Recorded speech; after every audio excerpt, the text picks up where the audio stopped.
बिस्मिल्लाहिर्रहमानिर्रहीम। मेरा ताल्लुक जमींदार घराने से था।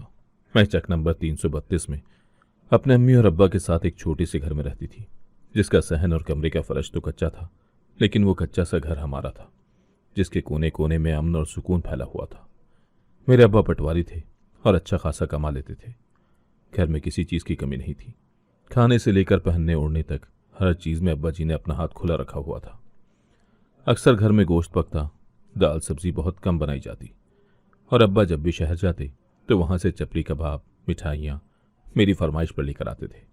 जिंदगी में कभी भी किसी चीज़ की कमी का एहसास अब्बा जी ने होने नहीं दिया। यहाँ तक कि उन्होंने कभी अम्मी को मजीद औलाद ना होने का ताना भी नहीं दिया। वो खुद भी खुश रहते और हम घर वालों को भी खुश रखने की कोशिश करते थे। अम्मी से हमेशा यही कहते कि जब हमारी औलाद मजीद होनी होगी तो हो जाएगी, अल्लाह के कामों में मुदाखलत नहीं करनी चाहिए। लेकिन अम्मी कभी कभी बहुत ज़्यादा दुखी हो जाती जब वो अपने बहन भाइयों और रिश्तेदारों में बच्चों की एक तवील कतार देखती, और फैमिली फंक्शन में जब वो शिरकत करती तो उन्हें अपने ही लोग ताने देते कि बस एक ही बेटी पैदा करके बैठ गई हो, मजीद क्यों नहीं पैदा करती। तो अम्मी के पास इन सवालों का कोई जवाब ना होता।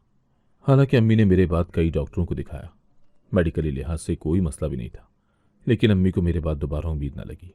अम्मी जब वहां से मायूस हो गई तो हकीमों से इलाज मुआवजा करवाती रही, लेकिन कोई कामयाबी न हुई। बिलाखिर तावीज़ धागे भी लेना शुरू हो गई। उन्होंने शायद ही कस्बे का कोई आलिम छोड़ा हो जिससे तावीज़ न लिए हों। फिर शहर में उन्होंने कई आमिलों से जाकर भी हिसाब किताब करवाया, तावीज़ दिए, बेतहाशा पैसा पानी की तरह बहाया, लेकिन अम्मी को कामयाबी न हुई तो थक हार कर बैठ गई, और अक्सर वो इस बात पर रो दिया करती। तो ऐसे में अब्बा जी उन्हें तसल्ली देते कि तुम बिला वजह थक रही हो। अगर दुनिया बातें करती है तो वो मेरा दूसरा बच्चा पैदा होने के बाद भी बातें करेगी कि अब सिर्फ दो ही पैदा किए हैं, तीसरा क्यों नहीं पैदा करती। तो दुनिया की बातों को मत देखो, अपना और अपने घर का सुकून देखो। तुम्हें उस वक्त परेशान होना चाहिए जब मैं तुमसे ऐसे तकाजे करना शुरू करूं। लेकिन अम्मी जाहिर है औरत होने की वजह से ये सोचती थी कि अगर कभी उनके खावन को दूसरी शादी का ख्याल आ गया तो फिर क्या होगा, वो कहाँ जाएंगी। और ये ख्याल ही बहुत भयानक था, क्योंकि उस कस्बे में ऐसे 2-3 केस हुए थे जिसमें मर्दों ने बेटा ना होने की वजह से दूसरी शादी कर ली। तो अम्मी को हर वक्त यही गम सताता रहता कि अगर किसी दिन उनके खावन ने भी ऐसा ही सोचा तो क्या होगा। उनका तो कोई भी नहीं है जिससे वो सपोर्ट ले सके, क्योंकि अम्मी बचपन में ही यतीम हो गई थी और वो अपनी खाला के पास पली बड़ी थी, और अम्मी की शादी के बाद खाला की भी डेथ हो गई थी। गोया अम्मी का तो कोई मैका था ही नहीं, और जो रिश्तेदार थे वो उनसे सख्त हसद करते थे कि कल की यतीम लड़की आज कैसे महारानियों की तरह जिंदगी गुजार रही है। वो अम्मी को खाता पीता और हंसता ना देख सकते थे, इसीलिए अक्सर अम्मी की कमजोरी पर हाथ डालते हुए उन्हें ऐसा ताना दे जाते कि अम्मी परेशान हो जाती। वो जानते थे कि अम्मी की दुखती रग मजीद औलाद का ना होना है, तो वो अक्सर खानदान में आने वाली हर छोटी बड़ी तकारीब में अम्मी की इसी दुखती रग को छेड़ते, जिससे अम्मी दुखी हो जाती। इसी वजह से अम्मी बहुत कोशिश करती थी कि खानदान में होने वाली तकारीब में ना जाए, बल्कि अब्बा जी को भेज दें। लेकिन अब्बा जी अपनी मसरूफियत की वजह से इनकार कर देते, तो लामुहाला अम्मी को जाना पड़ता, और फिर वहां से आने के बाद कई दिनों तक अम्मी जख्मी दिल को संभालती रहती। मैं जब थोड़ा सा समझदार हुई तो मैंने अम्मी को जब भी इस मामले में दुखी देखा तो मैं उन्हें समझाने बैठ जाती। मेरी बातों को अम्मी बड़ा गौर से सुनती और फिर हल्के से मुस्कुरा देती। रानी, तुम तो बहुत समझदार हो गई हो, इतनी बड़ी बड़ी बातें कहाँ से सीख ली। और यूं मैं अम्मी को बहला लेती। फिर शायद अम्मी के सब्र का फल था कि अम्मी को दोबारा से औलाद की उम्मीद लगी, और अल्लाह ने उन्हें एक चांद सा बेटा दिया। तो अम्मी और अब्बा की खुशी की कोई इंतहा न रही। पूरे चक में मिठाई तकसीम की गई और देगे पकी, जिसमें खानदान वालों के साथ साथ गांव वालों को भी दावत दी गई। अम्मी की सेहत भी दिन ब दिन अच्छी होने लगी। वो जो हर वक्त उनके चेहरे पर उदासी की परछाइयां रहती थीं, अब वहां एक खिली खिली रंगत थी जो देखने वालों को मबहूत कर देती। उन्हीं दिनों अम्मी ने अब्बा से कहा कि वो मुझे स्कूल में दाखिल करवा दें, तो अब्बा बड़ा हैरान हुए, क्योंकि हमारे यहाँ लड़कियों को स्कूल में दाखिल करवाने का कोई रिवाज नहीं था, बल्कि 13-14 साल की उम्र में लड़कियों की शादी कर दी जाती थी। अब्बा को खामोश देखकर अम्मी ने कहा, मैं चाहती हूँ कि रानी पढ़ लिख जाए। आखिर कब तक हम अपने खानदान की इस रस्म रिवाज पर बेटियों को कुर्बान करते रहेंगे। तो अब्बा ने अम्मी की बात की तायद की और मुझे कस्बे में ही एक सरकारी स्कूल में दाखिल करवा दिया। सुबह अब्बा अपने दफ्तर जाते हुए मुझे स्कूल छोड़ जाते और वापसी पर मुझे अम्मी लेने के लिए आ जाती। खानदान में मेरे स्कूल जाने पर काफ़ी चहमगोइयाँ हुई, लेकिन अब अम्मी कोई भी बात दिल पर नहीं लेती थी। वो ये बात जान गई थी कि जब उनका खावंद उनका साथ दे रहा है तो फिर परेशानी किस बात की। मैंने अपने घर के माहौल जैसा माहौल खानदान के किसी घर में नहीं देखा था।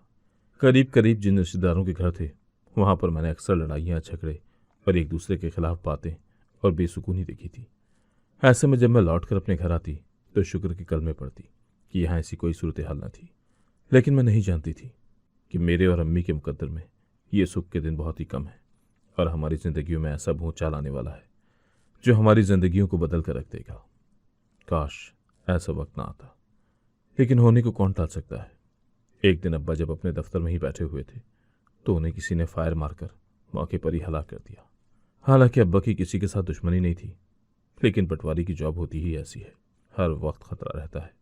न जाने अब्बा से किसी को क्या खार थी कि उन्होंने हमारे हंसते बसते घर को उजाड़ कर रख दिया। मैं उस वक्त स्कूल में थी जब अब्बा की डेथ की खबर मेरे कानों में पड़ी। मैं रोते हुए घर की तरफ भागी। घर के दरवाजे पर एक हुजूम था जिसे चीरते हुए अंदर की तरफ जब कदम रखा तो अब्बा को चारपाई पर आंखें बंद करके लेटे हुए देखा। उनके ऊपर एक सफ़ेद रंग की चादर जो दरमियान से सुर्ख हो रही थी उनके जिस्म पर पड़ी हुई थी और अम्मी नीम बेहोशी की हालत में अब्बा के सरहाने ज़मीन पर बैठी हुई थी। मैं रोते हुए अम्मी के सीने से जा लगी तो अम्मी ने थोड़ी सी आंखें खोली और फिर मुझे देखते ही वो रोने लगी। मेरा भाई, जिसने अभी सिर्फ अब्बा कहना ही सीखा था, वो हम दोनों को रोता देखकर घबरा गया। वो भी रोने लगा और फिर देखते ही देखते मेरे बहुत ही प्यारे अब्बा जान की चारपाई को उठाकर जनाजागाह की तरफ ले जाया गया। मैं भी उनके पीछे पीछे भागी, लेकिन मुझे गांव की औरतों ने पकड़ लिया। मैं रोती रही, चीखती रही कि मेरे अब्बा को कहाँ लेकर जा रहे हो। गांव की औरतें मुझे जितना चुप करवाने की कोशिश कर रही थी मैं उतना ही रो रही थी, क्योंकि अब ये रोना तो सारी जिंदगी का ही था। और फिर अब्बा की जुदाई का 1 महीना तो जैसे तैसे गुजर गया, लेकिन फिर अम्मी को बहुत जल्द इस गम से बाहर निकलकर ये सोचना पड़ा कि हम गुजर औकात कैसे करेंगे, क्योंकि अब्बा की कोई पेंशन तो थी नहीं जो माहवार आती। बैंक में जो थोड़े बहुत पैसे थे वो आहिस्ता आहिस्ता ख़त्म हो रहे थे। तो अम्मी को अब्बा की जुदाई के साथ साथ अब मुआशी फिक्र भी लाहक हो गई। हमारा वो घर जहाँ पर हर वक्त खुशियों के कह कहे गूंजते थे, अब वहाँ पर एक अजीब सी वीरानी छा गई। अम्मी को तो जैसे चुप्पी लग गई। वो तो सिर्फ खाने का पूछती और फिर उसके बाद वो कोई बात न करती। सारा सारा दिन दीवारों को घूरती रहती। जब इद्दत ख़त्म हुई तो अम्मी ने काम की तलाश करने का सोचा और करीबी कस्बे के सरकारी अस्पताल में उन्हें एक आया की जॉब मिल गई। उन्होंने अल्लाह का शुक्र अदा करते हुए जॉब शुरू कर दी, क्योंकि अब फाके हमारे सरों पर मंडलाने लगे थे। लेकिन इससे पहले पहले ही अल्लाह ताला ने सबब कर दिया था, तो अम्मी के दिल को एक आसरा सा हुआ। लेकिन अम्मी की नौकरी की वजह से ख़ानदान भर में अजीब अजीब बातें गर्दिश करने लगी। अम्मी को आज़ाद ख्याल औरत कहा जाने लगा। बातों के तीर अम्मी तक पहुंच रहे थे और उनके दिल को ज़ख्मी कर रहे थे कि इसी दौरान अम्मी का एक रिश्ता आ गया जो ख़ानदान के दूर पार के रिश्तेदारों में से था। अम्मी को ख़ानदान की कई औरतों ने समझाया कि तुम्हारे साथ 2 बच्चों का साथ है और तुम अभी खुद भी जवान हो। ये पहाड़ जैसी लंबी ज़िंदगी इस तरह से मर्द के बगैर नहीं गुजारी जा सकती। तुम कब तक नौकरी करोगी? ये तो नौकरी भी कच्ची है, आज है कल नहीं है, तो फिर क्या होगा? एक मर्द के मजबूत सहारे की औरत को हमेशा ज़रूरत रहती है। इसीलिए तुम इस रिश्ते से इनकार नहीं करना और जितना जल्दी मुमकिन हो ब्याह कर लो। अम्मी ने जब अपने हालात पर गौर करना शुरू किया तो बिलाखिर उन्होंने एक मजबूत सहारे की खातिर दूसरी शादी का फैसला कर लिया। मुझे जब इस बात का पता चला तो मैं बहुत रोई, लेकिन क्या कर सकती थी। बिलाखिर अम्मी ब्याह कर उनके घर चली गई, जिनके यहाँ पहले से ही एक बीवी और 4 बेटियां थीं। उन्होंने अम्मी की जॉब को छुड़वा दिया और उस घर में हमारी एक नई जिंदगी शुरू हुई जो बिल्कुल भी आसान नहीं थी। उस घर में तकरीबन कंट्रोल उनकी पहली बीवी का था। मेरे दूसरे अब्बा, जिन्हें सभी खान जी कहते थे, साहिब जायदाद इंसान थे और उन्होंने ये दूसरी शादी भी इसीलिए की थी कि शायद उनका कोई इसमें से बेटा पैदा हो जाए। अम्मी बहुत ज़्यादा फिक्रमंद थी। वो यही सोचती थी कि अगर मैं बेटा पैदा ना कर सकी तो फिर क्या होगा, कहीं ये शख्स मुझे तलाक ही न दे दे। लेकिन अल्लाह ताला भी उतनी ही आजमाइश इंसान पर डालता है जितनी वो उठा सकता है। अम्मी को अल्लाह ताला ने ऊपर तले 4 बेटे दिए, तो अम्मी की पोजीशन भी अब कुछ मजबूत हुई। हम सब उसी घर में पल बढ़कर बड़े हुए। मुझे 5वीं के बाद स्कूल जाने की इजाज़त न मिली तो मैं सिलाई कढ़ाई सीखने लगी। अलबत्ता मेरा सगा भाई बाकी 4 सौतेले भाइयों के साथ स्कूल पढ़ने जाने लगा और जब उसने हाई स्कूल पास कर लिया तो फिर किसी एजेंट की मदद से वो बाहर चला गया, जहाँ से वो अम्मी के नाम पैसे भेज दिया करता। मेरे सौतेले भाई मेरे साथ बहुत अच्छे थे, वो मेरा बहुत ही ख्याल रखते। खान जी थोड़ी सख्त तबीयत के थे, कभी कभी डांट देते तो मेरे भाई एकदम से मेरे सर पर हाथ रखकर कहते कि अब्बा की डांट पर परेशान नहीं हुआ करो, वो दिल के बुरे नहीं हैं। तो मैं अपने भाइयों के इतने कीमती एहसास पर खुश हो जाती। अम्मी की सौगंध, जिन्हें मैं बड़ी अम्मी कहती थी, उन्होंने अपनी चारों बेटियों का ब्याह कर दिया और खुद भी वो घर के कोने को पकड़कर अब अल्लाह की इबादत करने लगी और घर के मामला तो उन्होंने अम्मी के सुपुर्द कर दिए। हालांकि फिर भी मेरे अब्बा जी के वक्तों में जो घर का माहौल था वैसा माहौल तो ये ना हो सका, लेकिन अब किसी हद तक यहाँ भी सुकून ही सुकून होने लगा, क्योंकि मेरे भाई भी अब आहिस्ता आहिस्ता बड़े हो रहे थे और वो अम्मी का बहुत साथ देते थे। यही वजह थी कि खान जी अब पहले जैसा गुस्सा अम्मी को नहीं करते थे, क्योंकि अब मेरे भाई दरमियान में आ जाते और खान जी को चुप होना पड़ता। वक्त दबे पांव गुजरने लगा। मेरा सगा भाई जो बाहर गया था वो पलटकर दोबारा यहाँ ना आया और वहाँ पर ही उसने शादी कर ली। अम्मी कभी कभी उसको याद करके बहुत दुखी हो जाती और रोने लगती, तो मैं उनको समझाती कि अच्छा ही है कि उसकी दुनिया अलग है और सबसे बढ़कर ये कि वो खुश है, तो और हमें क्या चाहिए। बाकी हम तो आपके पास हैं ही ना, इसीलिए आपको इतना फिक्रमंद होने की ज़रूरत नहीं है। तो अम्मी मेरी बातों पर सर हिला देती, लेकिन फिर दूर ही दूर खलाओं में अपने उस गुमशुदा बेटे को ढूंढती रहती जो उनके महबूब शौहर की निशानी था। इसी दौरान मेरे 3 भाइयों की शादियां हो गई। घर में अब हर तरफ चहल पहल रहती। अम्मी की जिम्मेदारियों को भाभियों ने बहुत ही एहसन तरीके से बांट लिया और अब उन्हें कोई भी काम न करने देती। अम्मी को अब मेरी शादी की फिक्र भी खाने लगी। तो मेरी बड़ी भाभी के तवस्सुत से एक रिश्ता आया, लेकिन उनकी डिमांड बड़ी अजीब थी। चूंकि खुशहाल अच्छा खाता पीता घराना था तो अम्मी सोच में पड़ गई। वो ये चाहते थे कि वट्टा सट्टा की शादी हो। अम्मी इस बात पर ज़्यादा खुश नहीं थी, क्योंकि वट्टा सट्टा की शादियां उमूमन हमारे यहाँ बहुत कम कामयाब होती देखी गई हैं। अगर इस रिश्ते पर अम्मी इनकार भी कर देती तो फिर उन्हें दूर दूर तक कोई ऐसा रिश्ता मेरे जोड़ का दिखाई भी नहीं दे रहा था। तो अम्मी को सभी ने यही मशवरा दिया कि हाँ कर दे, अल्लाह बेहतर ही करेगा।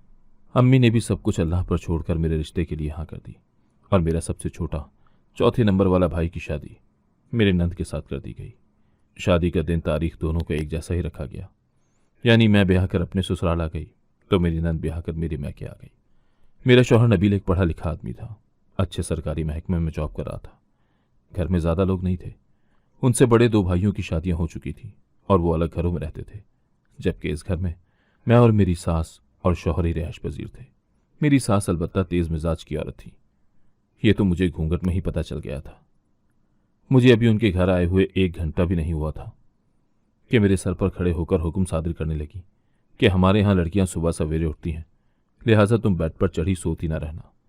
थकावट से मेरा बुरा हाल था और मुझे उनकी कुछ बातें समझ आईं और कुछ मैं सांस रोक रोक कर सुनती रही, जो कि मेरे सर के ऊपर से ही गुजरती चली गई। लेकिन मुझे इस बात का अंदाज़ा उसी वक्त हो गया कि सास कहते किसे हैं। उनकी बातें सुनने के बाद मेरा दिल कुड़ता रहा कि खुदा जाने मेरा खावंद किस मिजाज का होगा। अगर वो भी अपनी माँ के मिजाज के हुए तो फिर कैसे निभा होगा। लेकिन नबील बहुत ही अच्छी तबीयत के मालिक इंसान साबित हुए तो मुझे कुछ सुख का सांस मिला। शादी के अभी 10 दिन नहीं गुजरे थे कि मेरी सास ने मुझे घर के सारे काम सौंप दिए। खुद वो चारपाई पर बैठी रहती, जहां से हर वक्त वो काम की निगरानी करती रहती। अभी मेरे हाथों की मेहंदी भी नहीं उतरी थी कि मुझे किचन में बर्तन धोने से लेकर सहन में झाड़ू पोंछे तक का काम करना पड़ता। लेकिन मेरी सास फिर भी खुश दिखाई न देती। दूसरी तरफ मेरी नंद, जो अब मेरी भाभी भी थी, उसे अम्मी ने अपने हाथों का छाला बना कर रखा हुआ था। एक दफ़ा जब वो हमारे घर आई तो मुझे कामों में जुटा देखकर वो बड़ी हैरान हुई और उसने मुझे कहा, भाभी इतनी जल्दी आपने घर के काम क्यों शुरू कर डाले? घर में तो मासी काम वाली लगी हुई थी ना, वो कहाँ है? इससे पहले कि मैं कोई जवाब देती, मेरी सास बोल पड़ी, ए सादिया, तुम्हें इतनी हमदर्दियाँ दिखाने की ज़रूरत नहीं है। आ गई हो तो चुप करके बैठ जाओ, इसे ज़्यादा पटिया ना पढ़ाओ। मेरे बच्चे की इतनी आमदनी नहीं है कि वो घर के सौदे सरफ पूरे करे या इसके आगे मासियाँ लगवाए। और इसके घर कौन सी मासियाँ लगी हुई थी? ये तो हैं ही जमींदार लोग, बाहर खेतों में भी ढोर डंगर की तरह काम करते हैं। और कान खोलकर सुन लो सादिया, खबरदार जो तूने जाकर खेतों में काम किया या उनके जानवरों के बाड़े में गंदगी संभाली तो। सादिया हंस हंस कर दोहरी हो गई, जबकि मेरे दिल पर तो छुरियां ही चल गईं कि अपनी बेटी को तो वो किस तरह पटिया पड़ा रही हैं। लेकिन बहू जो किसी की बेटी है, उसके लिए उनके दिल में कोई नरम गोशा नहीं है। सादिया जब हंसते हंसते रुकी तो उसने कहा, मुझसे तो मेरी सास ने अभी तक घर का काम नहीं करवाया और आप मुझे खेतों के काम से मना करने का दर्ज दे रही हैं। अम्मा, ये लोग मुझसे खेतों का काम बिल्कुल भी नहीं करवाएंगे, क्योंकि इनके घर की खवातीन को कभी खेतों में काम करते हुए मैंने नहीं देखा। तो मेरी सास सादिया की बातों को सुनकर बड़बड़ाने लगी, अरे करती थी ये सारी खेतों में जाकर काम, अब जरा इनके घर के हालात अच्छे हो गए हैं तो घर टिक कर बैठ गई हैं। मुझसे भला क्या छुपा हुआ है? मेरी सास अपनी सारी कड़वाहट निकालते हुए बोली तो मेरा दिल बुरा होने लगा। तो फिर मैंने यही कोशिश की कि मैं उनके सामने से हट जाऊं ताकि मेरा दिल मजीद बुरा ना हो। मैं अपने कमरे में आ जाती और जी भर कर रो धोकर अपना दिल हल्का कर लेती कि इसके अलावा और कोई चारा भी तो नहीं था। मेरी सास ये जानते बूझते हुए भी कि मेरी नंद के साथ हमारे घर में बहुत अच्छा सलूक हो रहा है, इसके बावजूद वो मेरे साथ बदसलूकी करने से बाज ना आती। मेरे शौहर सुबह जाते और शाम को इतने थके हारे आते कि मेरा दिल ही ना चाहता कि मैं उनसे अम्मी की शिकायत करूं। लेकिन मेरी सास के पास बहुत सारा वाफिर वक्त होता था कि जो ही मेरे शौहर घर आते वो उनके कानों को भरना शुरू कर देती। यही वजह थी कि शादी के 3 माह बाद ही मेरे शौहर मुझसे उखड़े रहने लगे और एक दफ़ा तो उन्होंने मुझे बातें ही सुना दी कि तुम्हारी शिकायतें दिन ब दिन बढ़ती ही जा रही हैं। पूरे घर में एक मेरी माँ है, उनका भी तुमसे ख्याल नहीं रखा जाता। आखिर कैसी तरबियत की है तुम्हारी माँ ने। मैं नबील की बातें सुनकर हैरान रह गई कि उन्हें हो क्या गया है। जब मैंने उनसे पूछा तो वो मुझे कहने लगे कि आज अम्मी कह रही थी कि तुमने कोई काम ढंग से नहीं किया। उनकी जानने वालियों के पास ना तुम बैठती हो और ना ही उनसे कोई ढंग की बात करती हो। चाय भी अच्छी नहीं बनाती। अम्मी ने कहा कि उन औरतों के सामने उन्हें कितना शर्मिंदा होना पड़ा। आखिर तुम ये सब सीख क्यों नहीं लेती? अगर तुम्हारी अम्मी ने तुम्हें कुछ नहीं सिखाया तो अम्मी तो तुम्हें सिखा रही है ना। लेकिन तुम नाक पर मक्खी बैठने दो, तब तो तुम्हें उनकी बातें समझ आएंगी। मैं खामोशी से खड़ी अपने शौहर के बदलते तेवर देख रही थी जो दिन ब दिन कड़े ही होते जा रहे थे।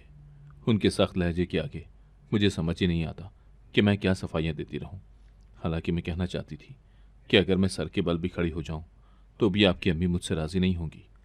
लेकिन मैं जानती थी कि अगर मैं एक लफ्ज़ भी बोलूंगी तो मामला मजीद खराब हो जाएगा, क्योंकि नबील अपनी माँ के मुकाबले में मेरी बात सुनना तक गवारा नहीं करेंगे। ऐसे में मैं चुपचाप आंसू बहाती रहती। दूसरी तरफ मेरी नंद बहुत खुश थी। उसका जब भी दिल करता वो हर दूसरे दिन यहाँ आई होती। लेकिन अगर मैं अम्मी के घर जाने की बात करती तो मेरी सास का मूड खराब हो जाता। अम्मी के घर की इजाज़त लेना मेरे लिए किसी पुलिस रात से कम नहीं था। कभी शौहर का मूड खराब हो जाता और कभी सास का। तो ऐसे में समझ ही नहीं आती कि मैं क्या करूं। बिलाखिर मैंने अपने दिल को खुद ही समझाना शुरू कर दिया और कोशिश करती कि अम्मी से फ़ोन पर ही बात कर लूं। लेकिन मसला ये था कि मोबाइल सिर्फ एक ही था और वो मेरी सास ने अपने हाथ तले रखा हुआ था। गोया मुझे फ़ोन पर भी अम्मी से खुलकर बात करने का मौका नहीं मिलता। अभी शादी को 4 माह ही हुए थे कि मेरी सास ने औलाद की रट लगानी भी शुरू कर दी और मुझे कहने लगी कि जाकर अपना इलाज करवाओ। हमारे यहाँ तो लड़कियां महीने के अंदर अंदर ही प्रेग्नेंट हो जाती हैं। तुम्हें देखकर तो लगता है कि दूर दूर तक कोई आसार नहीं है। अचानक मेरे मुंह से निकल गया कि अम्मी, अभी तो सादिया की भी उम्मीद नहीं लगी। लेकिन मेरी माँ ने तो कभी उसको ये नहीं कहा। तो मेरी सास हत्ते से उखड़ गई। वो कोहराम बर्पा किया कि अल्लाह की अमान। मेरे शौहर रात को जब घर वापस आए तो खुदा जाने उनके कानों में क्या उल्टी सीधी बातें कहीं कि वो मुझ पर ही बिगड़ने लगे कि मैं उनकी माँ से ज़बान चलाती हूँ। तब मैंने उन्हें वजाहत दी कि मैंने तो फ़कत इतना कहा कि अभी तो सादिया की भी उम्मीद नहीं लगी। तो नबील ने मेरी बात काट कर कहा, तुम्हें मेरी बहन के साथ मवाजना करने की क्या ज़रूरत है? हो सकता है कि तुम्हारे भाई में ही कोई नुक्स हो और अम्मी ने कोई भी बात गलत नहीं की। मैं तो नबील की बात पर परेशान हो गई कि औलाद तो सिर्फ और सिर्फ अल्लाह के इख्तियार में है, उसमें इंसान का क्या अमल दखल।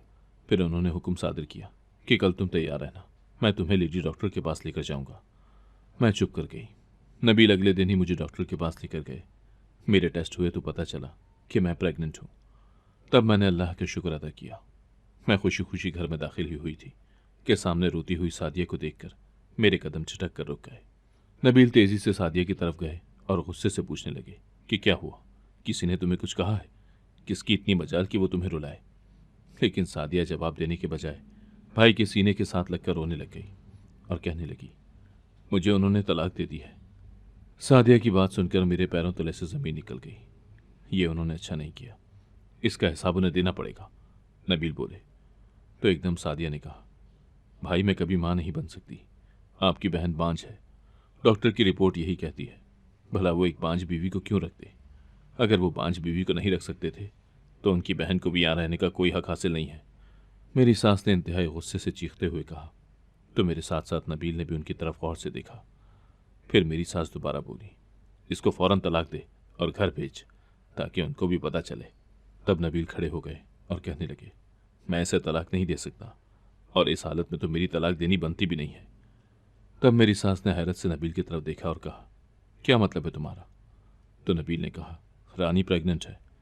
ये सुनकर सादिया जोर जोर से रोने लगी। जाने क्यों इस खबर को सुनते ही उसका ऐसा रोना मुझे बदशगुनी सा लगा। मैं सादिया के पास बैठी कि उसे तसल्ली दूं, लेकिन वो उठकर कमरे में भागकर चली गई। मेरी सास मुझे इंतहाई कड़े तेवरों के साथ देखने लगी और फिर नबील से कहा, ये बच्चा पैदा कर ले तो इसे तलाक देकर घर भेज। अगर वो हमारी बेटी की इज्जत नहीं रख सकते तो हम क्यों किसी का बोझ उठाकर फिरते रहें। माँ की बात सुनकर नबील कुछ न बोले, लेकिन मेरे दिल पर एक शदीद बोझ आ गया। मैं अम्मी के घर जाना चाहती थी, लेकिन मुझे नबील ने हुक्म दिया कि मैं के जाने का तो अब सोचूं भी नहीं। तब मैं डर के मारे चुप होकर बैठ गई कि अगर जिद करके वहां जाती हूं तो ऐसा ना हो कि मामला ज्यादा खराब हो जाए। मैं अभी अपनी खुशी ढंग से मना भी नहीं पाई थी कि यह अफ्तादान पड़ी। मुझे अच्छे से एहसास था कि अब यहाँ रहना किसी आजमाइश से कम नहीं होगा, लेकिन मुझे अपने और अपने बच्चे के लिए सब्र तहम्मुल के साथ ये वक्त गुजारना ही था। मेरी नंद सादिया और मेरी सास ने मुझ पर जिंदगी की खुशियां हराम करके रख दी थी। उन्हें मेरे चलने फिरने, उठने बैठने, हंसने बोलने, अलगर्ज हर बात से मसला होने लगा। मैं सालन बनाती तो वो उसमें 100 कीड़े निकालती, रोटी पकाती तो कहती कि कच्ची क्यों उतारी है, झाड़ू लगाती तो वो उसमें भी मीन मेख निकालती। मैं खामोशी से ये सारे मराहिल तय करती चली गई और फिर वो दिन आया जब मैंने एक प्यारी सी बेटी को जन्म दिया। मेरे ससुराल में सभी खुश थे, लेकिन मेरी नंद जले पैर की बिल्ली की तरह पूरे घर में चकराती फिर रही थी। उसे बात बे बात मुझ पर गुस्सा आता। बच्ची जरा सी रोती तो वो गुस्से से आग बगोला हो जाती और कहती कि अल्लाह करे ये मर जाए, इतना शोर करती है। उसकी बात सुनकर मेरा दिल दहला जाता। एक दिन शाम होते ही मेरी बेटी की तबीयत खराब होना शुरू हुई और एकदम उसकी सांस आना बंद हो गई। सबके हाथ पैर ठंडे पड़ गए। मेरी जेठानी ने कहा कि ये तो मर गई है। तब मेरी नन ने रोते हुए मुझ पर इल्जाम लगाया कि मैंने अपनी बेटी को मार डाला है। मैं एक तो अपनी बेटी के मरने के सदमे से नहीं निकली थी और दूसरा अपने नंद के इल्जाम पर हक्का बक्का होकर मैं रोना ही भूल गई। मेरे शौहर ने आओ देखा ना ताओ और मुझे घर से बाहर निकाल दिया। मैं सड़क पर बैठकर रोने लगी और रोते रोते अल्लाह से कहा कि मुझे इंसाफ चाहिए। अभी मैं बैठकर रो रही थी जब अचानक घर के अंदर से नंद की चीखों की आवाज़ आई और सारा मोहल्ला जमा हो गया। उसी वक्त मेरा शौहर हाथ पकड़कर मुझे अंदर ले गया। मेरी जान निकलने लगी। जब मेरी बेटी पर मेरी नज़र गई तो देखा कि वो सांस ले रही है। मैं दौड़कर अपनी बेटी के पास गई और उसे सीने के साथ लगाया। तभी मेरी नंद मेरे सामने हाथ जोड़कर मुझसे माफ़ी मांगने लगी कि मेरे मुंह से इंतहाई गलत लफ्ज़ निकले, इसके लिए मुझे माफ़ कर दो। मैंने अपनी बेटी को सीने से लगा लिया और उसे दिल से माफ़ कर दिया। कुछ माह बाद ही मेरी नंद का रिश्ता एक बहुत अच्छी जगह पर हो गया और वो ब्याह कर अपने खावंद के साथ बाहर मुल्क चली गई। अब वहाँ बहुत खुश है। मेरी सास भी अब मेरे साथ काफ़ी बेहतर हो गई है। वक्त अब पहले से बेहतर गुजर रहा है, तो इसमें बहुत बड़ा कमाल मेरे सब्र और बर्दाश्त का है। अगर मैं सब्र और बर्दाश्त की ये रस्सियाँ हाथ से छोड़ देती तो शायद आज खाली हाथ ही बैठी होती। अगर आपको आज की कहानी पसंद आई है तो वीडियो को जरूर लाइक कीजिएगा और अपने दोस्तों के साथ भी शेयर कीजिएगा। और हाँ, अगर आपने अभी तक हमारा चैनल सब्सक्राइब नहीं किया तो जरूर सब्सक्राइब करें। मिलते हैं कल एक नई और दिलचस्प कहानी के साथ। अल्लाह हाफिज।